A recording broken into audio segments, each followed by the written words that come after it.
یہ پی ٹی آئی کا وہ نعرہ تھا جس کی بنیاد پر جو شاید سب سے بڑے نعروں میں سے ایک نعرہ تھا، مگر 2 سال میں جس انداز کی پی ٹی آئی حکومت کے دوران اس پہ خاموشی رہی ہے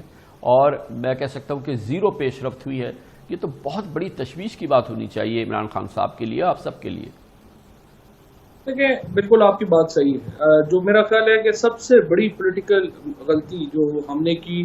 وہ یہ کی کہ ہم نے پہلے سال بلدیاتی الیکشن جو ہیں وہ نہیں کرائے، اور ذیلی حکومتوں کا جو نظام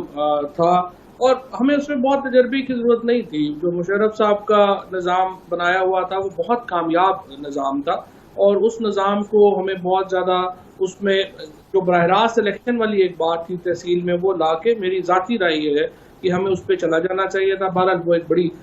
سیاسی غلطی جو ہے وہ ہوئی ہے، لیکن اس کی جو کرکس ہے، جس طرح سے آپ نے اپنے ابتدائیے میں بڑی تفصیل سے بتایا کہ آرٹیکل 140A جو ہے وہ 3 باتوں کے لیے باؤنڈ کرتا ہے صوبوں کو۔ وہ پولیٹیکل اتھارٹی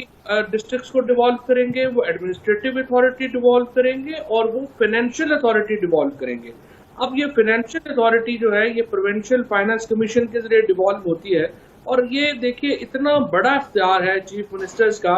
کہ اگر آپ اندازہ لگا سکیں کہ مثال کے طور کے اوپر جو شہباز شریف صاحب ہے، انہوں نے تقریباً جو 10 سال وزیر اعلیٰ رہے، انہوں نے 17,000 ارب روپیہ ایک آدمی نے پاکستان کے اندر جو ہے وہ 17,000 کروڑ روپیہ جو ہے وہ انہوں نے خرچ کر دیا۔ اس کے بعد جو مراد علی شاہ صاحب ہیں اور قائم علی شاہ صاحب ہیں، انہوں نے مل کے کوئی 10-12,000 کروڑ روپیہ ان لوگوں نے خرچ کر دیا۔ اور اگر بلوچستان کی آپ اٹھا کے فنڈنگ دیکھیں تو آپ حیران ہو جائیں گے کہ اتنی چھوٹی 10-12,000 کروڑ نہیں فواد چوہدری صاحب، 10-12,000 ارب، جی بالکل، سوری۔ اور یہ جو پیسہ ہے اسی طرح سے جو بلوچستان میں گیا وہ بھی آپ دیکھ سکتے ہیں کہ کس طریقے سے یہ پیسہ جو ہے وہ وہاں پر جو ہے وہ خرچ ہوا۔ سو جب تک یہ پیسہ ڈسٹرکٹس کو ایک فارمولے کے تحت ڈیوالو نہیں ہوتا، جب تک یہ پیسہ لوگوں کو ان کے حقوق کے مطابق نہیں جاتا، اور چیف منسٹرز کی یا چیف سیکرٹری صاحب کی جو سویٹ ویل ہے وہ پریویل کرے گی، تو ملک میں عام آدمی کبھی امپاور نہیں ہو سکتا۔ اور اس لیے جو مقامی حکومتوں کا جو اب تک نہیں ہوا فواد چوہدری صاحب، آپ کی حکومت کے دوران اب تک کیوں نہیں ہوا؟ اور اب چلے 2 سال نہیں ہوا، آگے کوئی آپ کو اس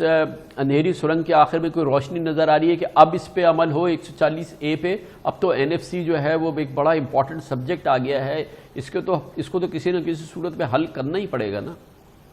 دیکھیے یہ بڑا حیران کن ہے، آپ نے وزیر اعظم صاحب کا جو موقف ہے وہ بھی اپنے پروگرام میں بڑی تفصیل سے جو ہے سنوایا۔ اس کے بعد 2 بار وفاقی کابینہ کی یہ ڈائریکشنز جا چکی ہیں صوبوں کو کہ وہ پروونشل فائنانس کمیشن کریں، لیکن مجھے سمجھ نہیں آ رہا کہ ابھی تک جو باقیوں کو تو چھوڑے، جو پی ٹی آئی کے ہمارے اپنے وزرائے اعلیٰ ہیں وہ اس کو جو ہے وہ نافذ نہیں کر رہے۔ اور اس دفعہ تو اسد عمر صاحب نے پھر یہی کہا کہ اگر یہ اس طرح سے نافذ نہیں ہوتا تو پھر ایک کمیٹی بنا دی جائے جو کہ اس معاملے کو دیکھے اور 1 مہینے کے اندر اس کو جو ہے وہ انفورس کرے۔ آپ دیکھتے ہیں کہ اس دفعہ کابینہ میں جو انہوں نے سجیشن دی اس کے اوپر عمل درآمد ہوتا ہے یا نہیں ہوتا۔ اصل بات تو سیدھی ہے، کوئی بھی وزیر اعلیٰ چاہے وہ پی ٹی آئی کا ہو یا P T I Peoples Party کا ہو یا کسی اور جماعت کا ہو، وہ اپنے اختیارات سے دستبردار ہونے میں گھبراہٹ اس کو ہوتی ہے، اور وہ تیار ہی نہیں ہے اضلاع کو اپنے اختیار میں شامل کرنے کے لیے۔ یہ معاملہ کسی نہ کسی صورت میں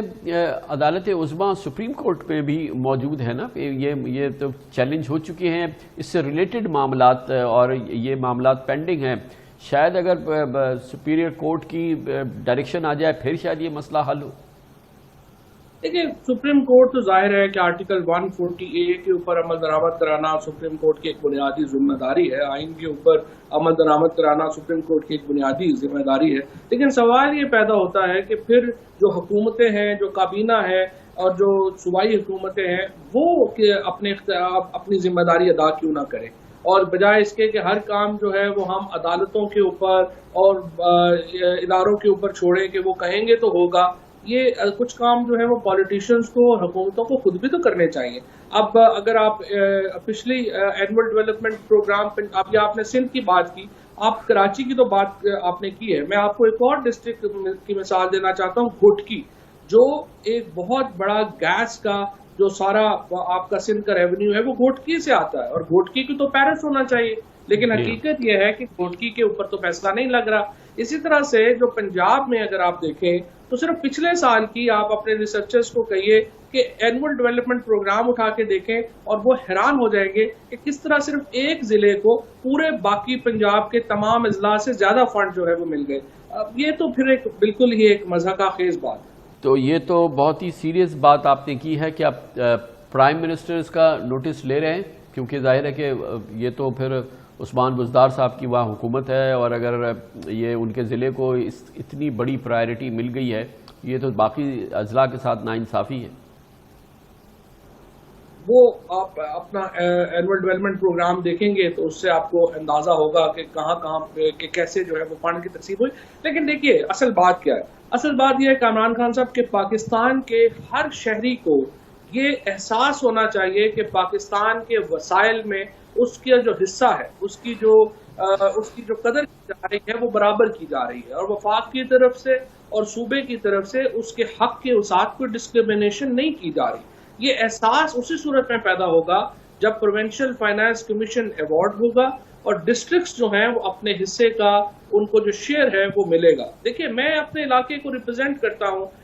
میرا جو جہلم کا علاقہ ہے، تحصیل پردادن خان، تحصیل جہلم کو میں ریپرزینٹ کرتا ہوں. اگر میں اپنے لوگوں کے لیے اپنا ان کا جو جائز حق ہے اگر میں وہی سیکیور نہیں کر سکتا تو پھر میرے الیکشن کا کیا فائدہ ہے. لہٰذا پاکستان کے جو تمام الیکٹڈ لوگ ہیں ان کی بھی یہ ایک منشا ہے، ان کی یہ ایک ول ہے اور ان کی یہ خواہش ہے کہ ان کے علاقوں کو وہی جو حصہ ملے جو کہ ان لوگوں کو مل جاتا ہے جو کہ زیادہ کنٹرول رکھتے ہیں.